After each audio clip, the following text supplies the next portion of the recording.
आज आम गोटे पवित्र दिन। आज हूँ जातीय क्रीड़ा दिवस।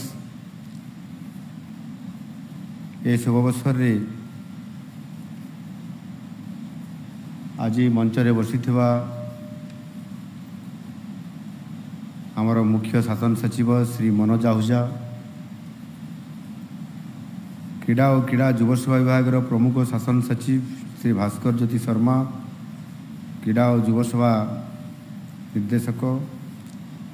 आज पुरस्कार पाउथवा समस्त क्रीड़ाविद, एठी उपस्थित थिबा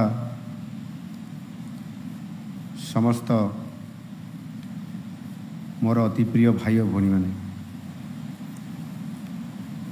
किछि समय पूर्वर आमर मानवर क्रीड़ा और युवसेवा उच्च शिक्षा ओडिया भाषा साहित्य संस्कृति मंत्री सूर्यवंशी सूरज विधानसभा चली कारण तांकर विभाग बजेट थिबा कारण से तो आमको छाड़ी से जाइछंती। तो आज जो जातीय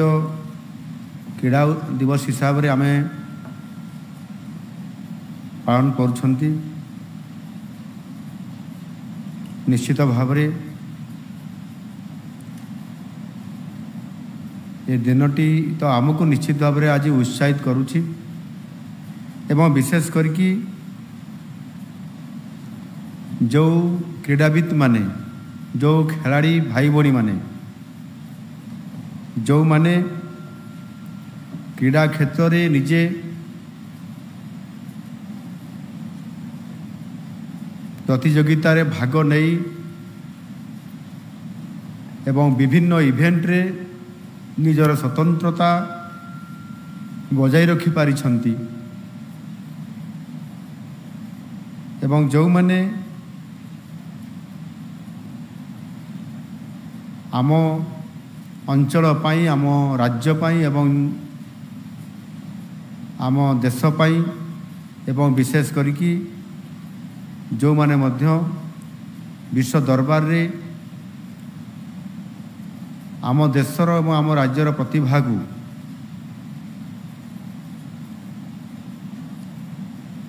बहुत आग को नहीं पहुँचाई पारिछंती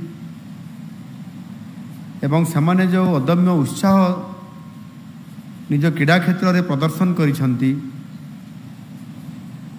सेई मानंकु आजिर जातीय क्रीड़ा दिवस रे आमे राज्य तरफरु ताकु सम्मान जणाइबार दिन एवं तांकु मध्य पुरस्कार देवार ये मध्य गोटे दिन। निश्चित भाव रे आम क्रीड़ाविद माने जो माने खिलाड़ी से माने आम समस्तंकर पाई अति गर्व एवं गौरवर अधिकारी, सेमानकु आमे यथोचित सम्मान मध्य प्रदर्शन करुछु एवं सेमाने युवशक्ति हिसाब रे जेभଳି भाव रे निजर पारदर्शिता को प्रदर्शन करुछंती विभिन्न क्षेत्र रे एवं तांको परिवार हुंतु बा जो माने निजर स्वजन हुंतु समस्ते जो शुभेच्छा आमे दौछंती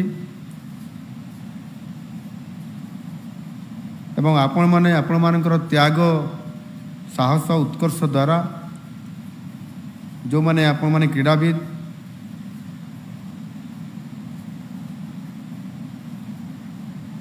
आपण माने अन्य मानकु मध्य प्रेरणा दौछंती। ये निश्चित भाव रे गोटे अति आनंदर कथा एवं एथिरे मध्य मु खुशी व्यक्त करुछि एवं आजिर क्रीड़ा दिवस रे स्वतंत्र भाव रे आजिर दिन रे बिजू पट्टनायक क्रीड़ा पुरस्कार आज जो माने पाइछंती मु सेमानकु हार्दिक अभिनंदन एवं शुभेच्छा जनाउछि एवं विशेष करिकी क्रीड़ा पाई क्रीड़ा क्षेत्र में आपणकर ଏ ଅବଦାନ ପାଇଁ ଆମ ସରକାର ଆପଣମାନଙ୍କୁ ସମ୍ମାନ ଦେବା ସହିତ ଧନ୍ୟବାଦ ମଧ୍ୟ ଜଣାଉଛନ୍ତି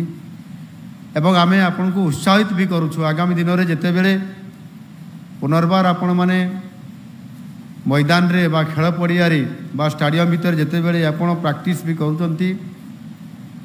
ଏବଂ ଇଏ ଅଭ୍ୟାସ କରିବା ସହିତ ଆଗାମୀ ଦିନରେ ଆପଣଙ୍କର ପରଫର୍ମାନ୍ସକୁ ଆହୁରି ଅଧିକ ଡେଭଲପ୍ କରି ଉଚ୍ଚତର ଖେଳରେ ଆପଣ ଭାଗ ନେଇକି ଆମ ପାଇଁ ଆହୁରି ସମ୍ମାନ ଆଣନ୍ତୁ ଏବଂ ଗୌରବ ମଧ୍ୟ ଆଣିଦିଅନ୍ତୁ।